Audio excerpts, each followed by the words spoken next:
Hello दोस्तों, मैं हूँ ऋतु, आपकी होस्ट आधारिका मेकओवर से। तो दोस्तों, आज जो गेस्ट आ रहे हैं उनके बारे में मैं सिर्फ इतना कहना चाहूँगी। एक सीधी सादी महिला जो खुशी खुशी अपने परिवार की जिम्मेदारियां निभाते हुए अपना जीवन व्यतीत कर रही थी, तभी अचानक कोरोना महामारी आई और उस कोरोना महामारी के टाइम में उसके दिमाग में एक ख्याल ने जन्म लिया। उसने उस ख्यालों को कागज पेन उठाकर उन पे उतार दिया और जब उसने अपने उन ख्यालों को पढ़ा तो उसे कहाँ पता था कि एक लेखिका जन्म ले चुकी है।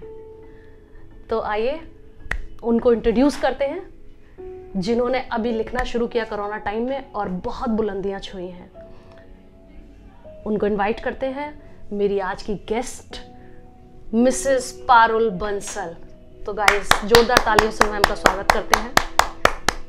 सबसे पहले तो पारुल मैम, आपका बहुत बहुत स्वागत है हमारे शो में जिसका नाम है गेट इंस्पायर्ड।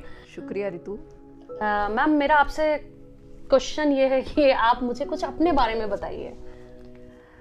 बिल्कुल, मैं एक हाउसवाइफ हूँ और बस ये था कि पहले बस अपने परिवार की जिम्मेदारियाँ संभालना, घर परिवार, बच्चों को देखना, बस यही सब था। लेकिन हाँ, शादी से पहले सोचती थी कि कुछ ना कुछ करूँगी ज़रूर। फिर मैंने इंडियन एयरलाइंस में अप्लाई भी किया था, वहाँ मेरा फिक्स भी हो गया था सब। उसी ड्यूरेशन में मेरी एंगेजमेंट हो गई।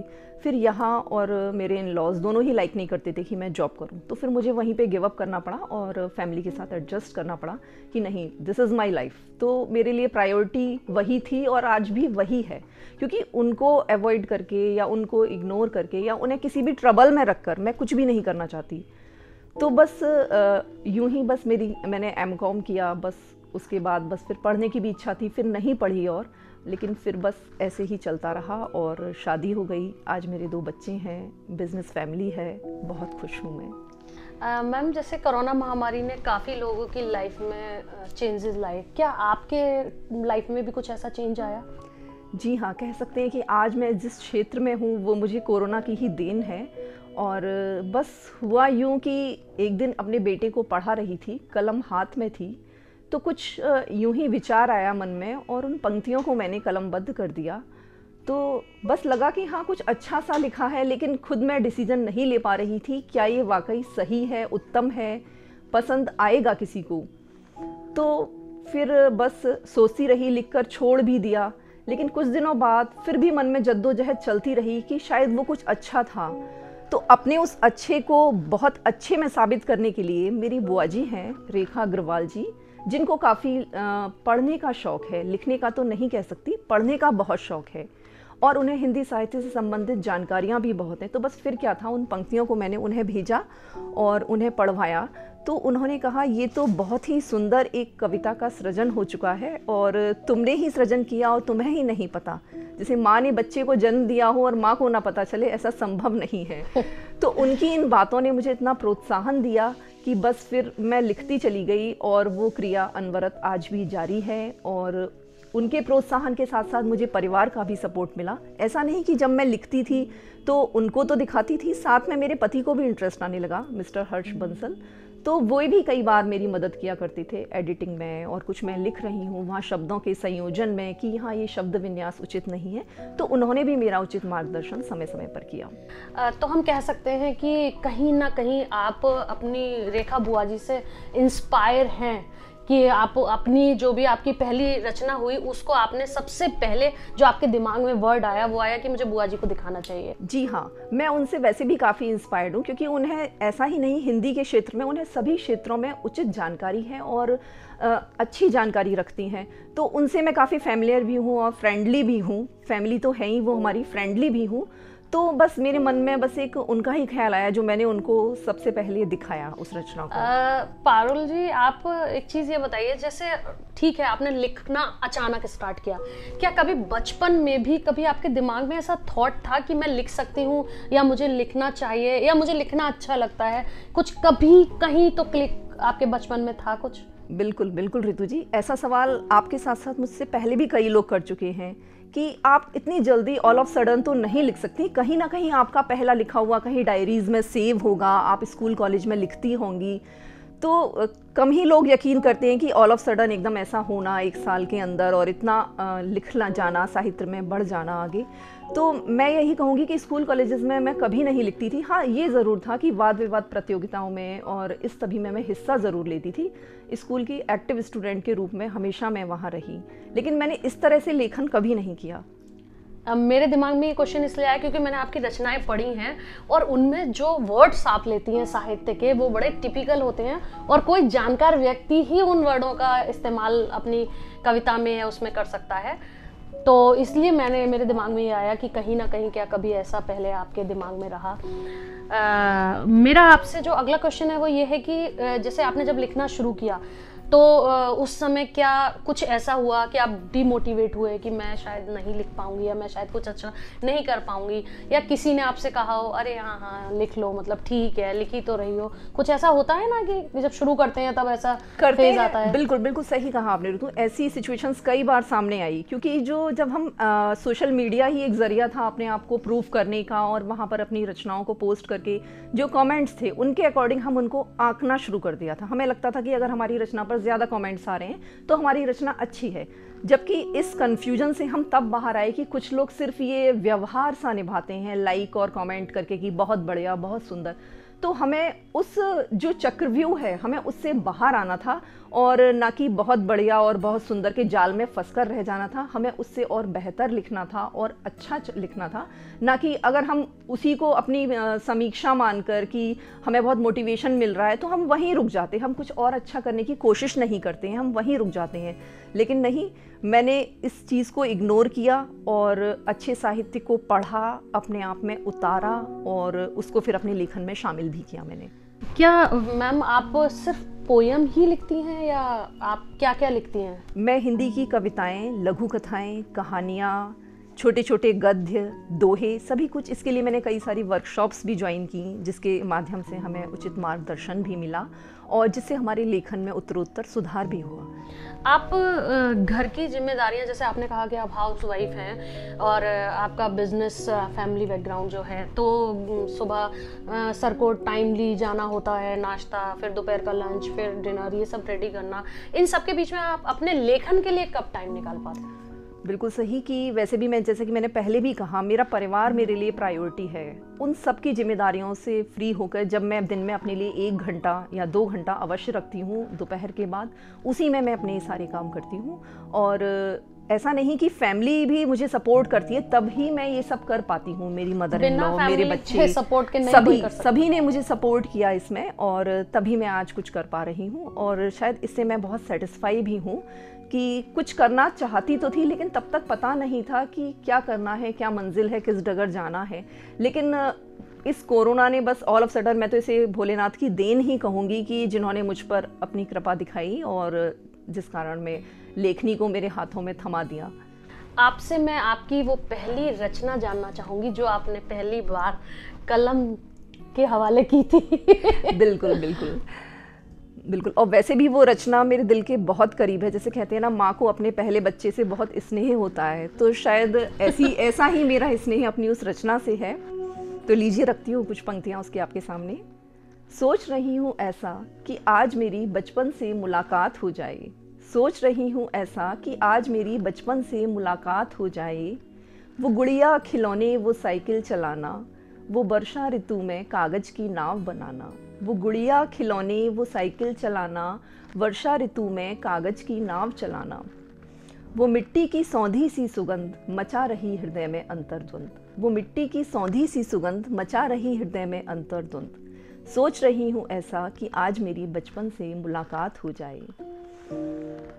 वो सोने सी सुबह चांदी सी रात, वो सोने सी सुबह चांदी सी रात, कोई लौटा दे मुझे वो प्यारी सी सौगात, कोई लौटा दे मुझे वो प्यारी सी सौगात। वो बेफिक्री से सोना और जागना, माँ के जगाने का इंतज़ार करना। वो बेफिक्री से सोना और जागना, माँ के जगाने का इंतज़ार करना। वो सोने सी सुबह चांदी सी रात, कोई लौटा दे मुझे वो प्यारी सौगात।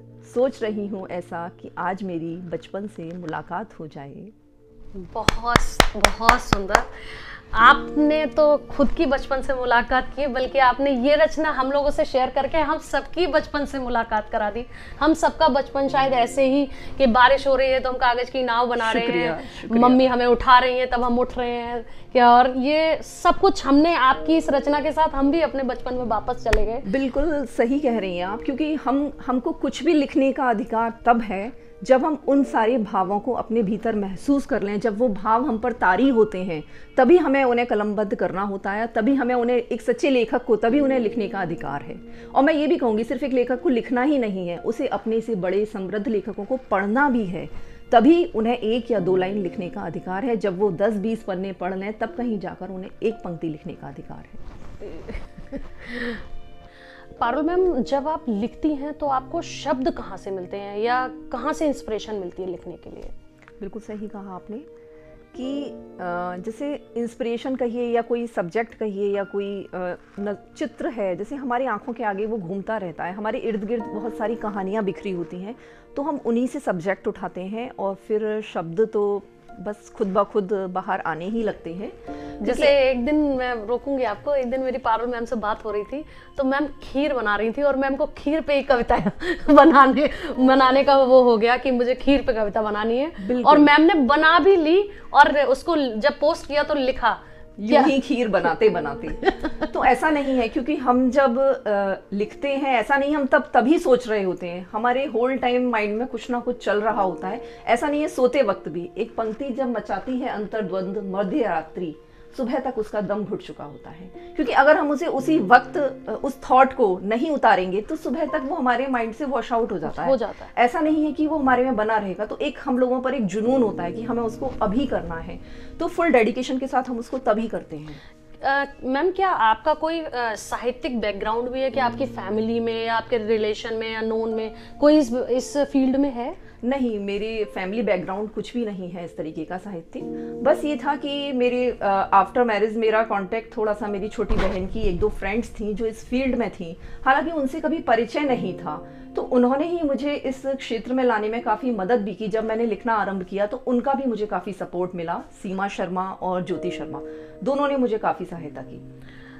मैम, आपने जो कहानियाँ कविताएं जो इस दौरान लिखी वो क्या कहीं प्रकाशित भी हुई हैं? जी हाँ, वो मेरे लिए बहुत बड़ा खुशी का पल था जब मेरी कहानियाँ अमर उजाला अखबार, गृह शोभा मैगजीन और काफ़ी यूएसए से समाचार पत्र एक आता है, वेब पोर्टल्स, काफ़ी सारे मॉम्स प्रेसो, पिंक कॉमरेड, मैं काफ़ी सारे ब्लॉग्स पर भी लिखती हूँ, तो उन सभी पर भी वो रचनाएं जब प्रकाशित हुई और खासकर मैगजीन में जब वो हमारे हाथ में आती हैं, सभी अखबारों में, दैनिक जागरण, तो वो एक अद्भुत खुशी का पल रहा और उनमें उनका लगातार प्रकाशित होने ने भी मुझे बहुत मनोबल मेरा बढ़ाया और मैं फिर लिखती गई और उसका जब छप जाना मुझे एक अलग सी खुशी दी उसने मुझे।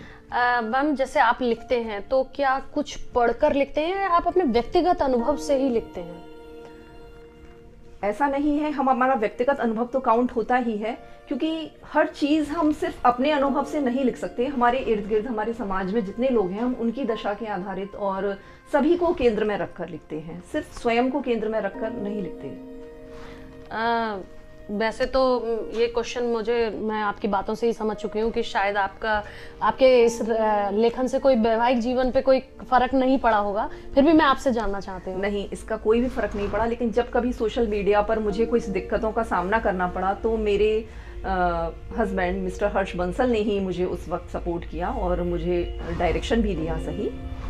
क्या मैम, आप जैसे हम कासगंज में रहते हैं, क्या कासगंज में भी कुछ संस्थाएं ऐसी हैं जो आपको प्रोत्साहित या इस तरह जो साहित्यिक लिखते हैं, रचना करते हैं, उनको प्रोत्साहन देते हैं? जी हाँ, कासगंज की निर्झर साहित्यिक संस्था ने मुझे हमेशा ही मेरा हौसला बढ़ाया और उन्होंने समय समय पर होने वाले काव्य पाठ में मुझे आमंत्रण भी दिया और हमेशा ही मुझे प्रोत्साहन दिया, और वहाँ पर जाकर मैंने एक अलग ही अनुभव प्राप्त किया, जिसके लिए मैं अखिलेश सक्सेना सर का बहुत बहुत आभार व्यक्त करती हूँ कि जिन्होंने मुझे समय समय पर अपने काव्य पाठ में और जितने भी कार्यक्रम होते हैं निर्जर साहित्यिक संस्था के, उनमें बुलाकर और मुझे उचित सम्मान भी दिया।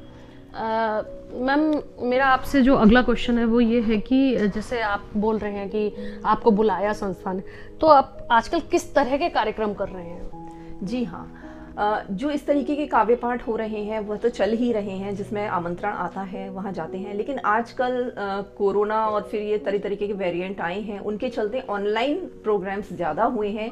तो उनके अंतर्गत मैं स्त्री दर्पण मंच से जुड़ी हुई हूँ, जिसके अंदर मैं अफ्रीकी कविताओं के काव्य पाठ भी करती हूँ, और आजकल जो भी बुक्स 2021 में पब्लिश हुई हैं उन सभी लेखिकाओं के साथ मैं इंटरव्यू ले रही हूँ, और उससे भी एक अलग तरीके का अनुभव मैं प्राप्त कर रही हूँ।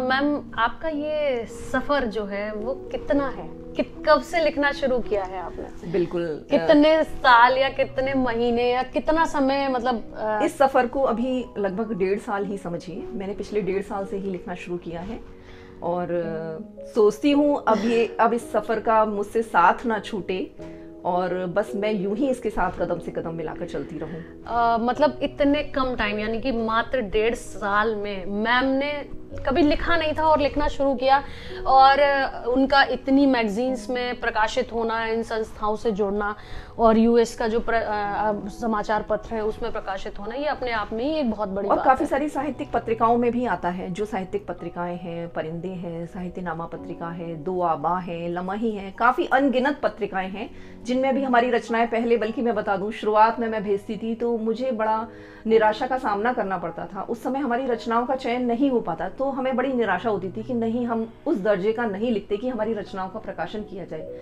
किंतु लेखनी में उत्तरोत्तर सुधार हुआ, और आज वही संपादक गण हमारी रचनाओं को प्रकाशित कर रहे हैं, तो यह भी मेरे लिए किसी बहुत बड़े पारितोषिक से कम नहीं है। मैम, आपसे मेरा लास्ट क्वेश्चन है कि आप वुमेन्स को क्या एक संदेश देना चाहेंगी? क्या आपकी तरफ से उनके लिए मैसेज है? बिल्कुल, वुमेन्स को ही नहीं, मैं पूरी सोसाइटी को ही एक मैसेज देना चाहती हूँ, क्योंकि आजकल इतनी आपाधापी है, डिजिटल वर्ल्ड हो चुका है पूरा, सभी अपने में व्यस्त हैं, किसी को अपने फैमिली मेंबर्स के लिए भी पूरी तरीके से समय नहीं है। तो मैं उसी के रिगार्डिंग कुछ पंक्तियां आप सभी के समक्ष रख रही हूँ। करा दो एहसास हर उस अजीज को, करा दो एहसास हर उस अजीज को, उसके जाने से पहले कि कितना खास है वो, उसकी बहुत बेहतरीन है बात वो, कि कितना खास है वो, उसकी बहुत बेहतरीन है बात वो। मुट्ठी भर खुशियां उसे दे दो, बिन तुम्हारे कुछ ना सोच पाता हूँ, तुम्हारे साथ में संबल पाता हूँ। बिन तुम्हारे कुछ ना सोच पाता हूँ, तुम्हारे साथ में संबल पाता हूँ। ये बेशकीमती शब्द भर देंगे उल्लास से उसे, वो जी लेगा चंद और लम्हे सुकून के तले। विद्यार्थी खिल उठते हैं यू आर द बेस्ट जैसे अल्फाजों से, विद्यार्थी खिल उठते हैं यू आर द बेस्ट जैसे अल्फाजों से, रोमांचित हो उठते हैं कुछ नया कर दिखाने को, आसमां को छूने को। गृह कार्य में व्यस्त गृहिणी, गृह कार्य में व्यस्त गृहिणी, चाहती है चार बोल मीठे, प्रशंसा और सहानुभूति के, प्रशंसा और सहानुभूति के। देकर देखें उसे ये अनमोल खजाना, नूर अलग ही होगा देखेगा सारा जमाना, नूर अलग ही होगा देखेगा सारा जमाना। घर के बुजुर्ग जो आजकल उपेक्षित हैं, किसी के पास समय नहीं है, तो उनके लिए भी घर के बुजुर्गों के पास बैठकर तो देखें घड़ी दो घड़ी, घर के बुजुर्गों के पास बैठकर तो देखें घड़ी दो घड़ी। कुछ ना कुछ तजुर्बों की दौलत से आपको रईस बना देंगे, कुछ ना कुछ तजुर्बों की दौलत से आपको रईस बना देंगे। उनके साथ बिताया हर क्षण भर देगा उल्लास से उन्हें, उनके साथ बिताया हर क्षण भर देगा उल्लास से उन्हें। इन सुहावने शब्दों को दिल की तिजोरी से आजाद कर दो, अपनों के जीवन में मिठास भर दो, अपनों के जीवन में मिठास भर दो। क्या बात है, क्या बात है, बहुत सुंदर, शुक्रिया, बहुत ही सुंदर, बहुत ही दिल को छू लेने वाले शब्द। और आज की जो जनरेशन है, जो हर समय अपने फ़ोन में लगे रहते हैं, फैमिली को कम टाइम दे पाते हैं, उनके लिए बहुत ही इंस्पिरेशनल वर्ड है ये। मैं बहुत खुशकिस्मत हूँ कि मैं आपसे आपकी जीवन के बारे में जान पाई। It's my pleasure also that I am here. आपका बहुत बहुत धन्यवाद कि आप आए और आपने हमें अपना ये कीमती समय दिया। तो thank you so much for coming. बहुत बहुत शुक्रिया रितु जी आपका कि इस तरीके के इवेंट में आपने हमें इनवाइट किया, और एक समाज के नाम एक संदेश जो मैं चाहती हूँ मैं हर प्लेटफॉर्म से प्रेषित करूँ, तो आज वो मेरी मनोकामना यहाँ से भी पूर्ण हुई। बहुत बहुत शुक्रिया। Thank you so much. तो दोस्तों, ये थी लेखिका पारुल, जिन्होंने अपने इतने कम समय में अपने लेखन को एक नया आयाम ही दे दिया। और हम सबने सुना कि उनके शब्द, एक एक शब्द में वो स्पर्श है जो आपके दिल को छू लेता है, मोह लेता है। आपको पता नहीं है कब आपकी लाइफ बदल जाए। ईश्वर ने आपके लिए कुछ और ही सोच के रखा होता है, सिर्फ जब वो क्लिक हो उसको पकड़ के आगे बढ़ना है। तो गाइस, आप भी जब कभी किसी क्षण इंस्पायर हो, तुरंत उसको पकड़ें और आगे बढ़ें। Thank you so much.